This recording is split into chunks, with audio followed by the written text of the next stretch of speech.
Hello, today's lesson is on the property of substances. There's no math to do in this section, so you'll just have to learn some of these definitions.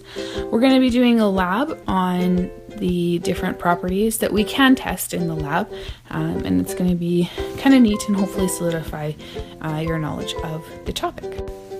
So the melting point is the temperature at which a solid will turn into a liquid. So for ionic compounds, they have medium to high melting points.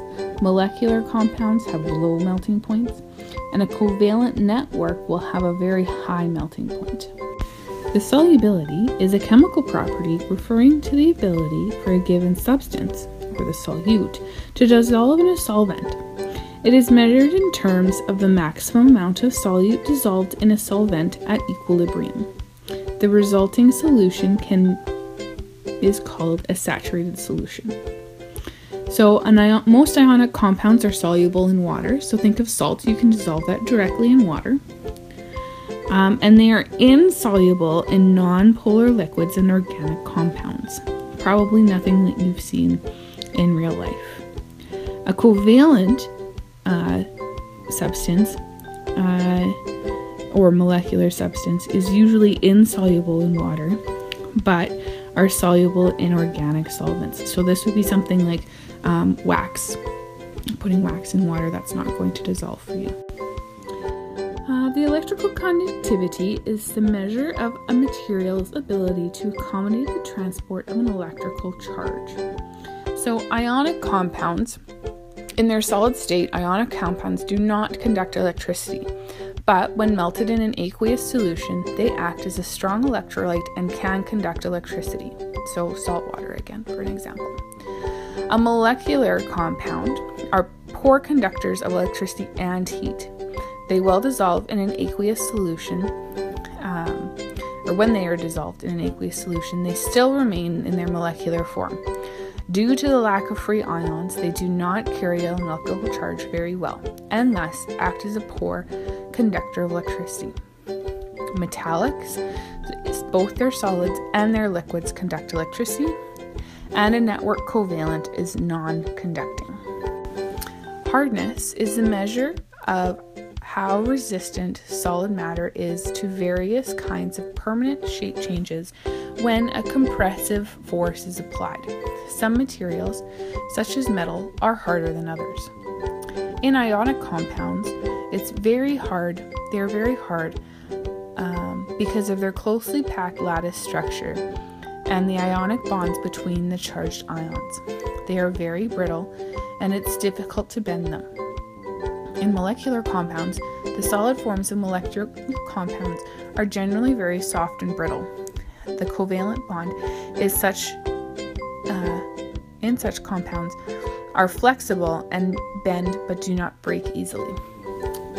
In a metallic compound, they can be soft to very hard, and in a covalent network, they are very hard. Surface tension is the elastic tendency of a fluid surface which makes it acquire the least surface area possible. Surface tension allows insects, like water striders, to move along the top of the water when they're usually denser than water. The picture is showing a student dripping water onto a penny, and you can see the bubble that's formed by the water, and it will form a nice big bubble before it can no longer support itself. The reactivity of acids and bases. The way a substance reacts with an acid or a base. So ionic compounds are generally more reactive than covalent compounds. Flammability is the ability of a substance to burn or ignite, causing fire or combustion. The degree of difficulty required to cause a combustion of a substance is quantified through fire testing. Molecular compounds are more flammable than ionic compounds. A flame test is an analytical procedure used in chemistry to detect the presence of certain elements, primarily metal ions, based on each element's characteristics. Emission spectrum. For the color of flames in general also depends on the temperature. So there's some pictures of different colors of flames once a metal ion has been introduced. An odor is obviously the smell of a substance. And this is a summary table which just kind of gives you a better idea of what the crystal bond form looks like, what kinds of things are within the bonds, so cations and anions for ionic, so positive or negative ions, the molecules or the atoms in covalent networks, the kinds of forces or bonds that we've kind of looked at already, and then it gives just a list of the different kinds of properties and some examples.